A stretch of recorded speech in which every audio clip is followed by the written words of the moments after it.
আর ঘন্টা কয়েকের অপেক্ষা, এরপরে এফসি এশিয়ান কাপ বাছাই পর্বের ম্যাচে সিঙ্গাপুরের মুখোমুখি হতে যাচ্ছে বাংলাদেশ দল। এবং বাংলাদেশ দল শেষ মুহূর্তের প্রস্তুতি সেরে নিচ্ছে ম্যাচ ভেন্যু জাতীয় স্টেডিয়ামে। এই ম্যাচটি বাংলাদেশের জন্য খুবই গুরুত্বপূর্ণ, কারণ সিঙ্গাপুরকে যদি বাংলাদেশ হারাতে পারে তাহলে সুযোগ থাকবে পয়েন্ট টেবিলের শীর্ষস্থানে যাওয়ার।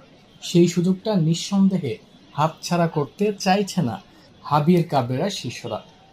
অনুশীলনে আপনারা দেখছেন যে কতটা সিরিয়াসভাবে বাংলাদেশ নিজেদের শেষ মুহূর্তের যে প্রস্তুতি সেটা করছে। এবং আগামীকাল যেহেতু ম্যাচ, তো বাংলাদেশের জন্য আসলে খুব একটা সুযোগ থাকবে না আর নিজেদেরকে প্রস্তুত করার। তাই বাংলাদেশ যতটুকু সময় পাচ্ছে নিজেদেরকে আসলে ঝালিয়ে নিচ্ছে।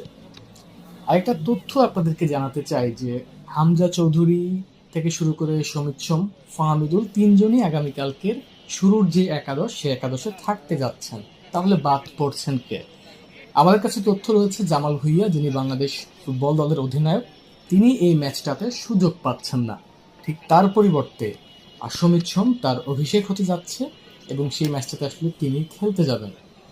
এখন আরেকটা তথ্য হলো জামাল ভুঁইয়া প্রেস কনফারেন্সে যেটা বলেছেন, আসলে আজকে যে প্রেস কনফারেন্স হয়েছে, যে তিনি 10 মিনিটের জন্য হলেও খেলতে চান, খেলার আকুতি তিনি জানিয়েছেন। অর্থাৎ জামাল ভুঁইয়া আসলে এই ম্যাচটা মিস করতে চাইছেন না। এখন দেখার বিষয় যে হাবিয়ার কাবরেরা শেষ পর্যন্ত কি সিদ্ধান্ত নেয়, কারণ 23 জনের যে স্কোয়াড আর সেটা এখনো পর্যন্ত আসলে আমাদের হাতে আসেনি। আর 26 জন স্কোয়াডে রয়েছে, সেখান থেকে 23 জনকে নিয়েই চূড়ান্ত স্কোয়াডটা আসলে ঘোষণা করা হবে। এখন জাতীয় স্টেডিয়ামে যেহেতু দীর্ঘদিন পর খেলা ফিরছে, তাই বাংলাদেশের সামনেও সুযোগ রয়েছে আসলে দারুণ একটা জয় দিয়ে এই ম্যাচটাকে রাঙিয়ে তোলার।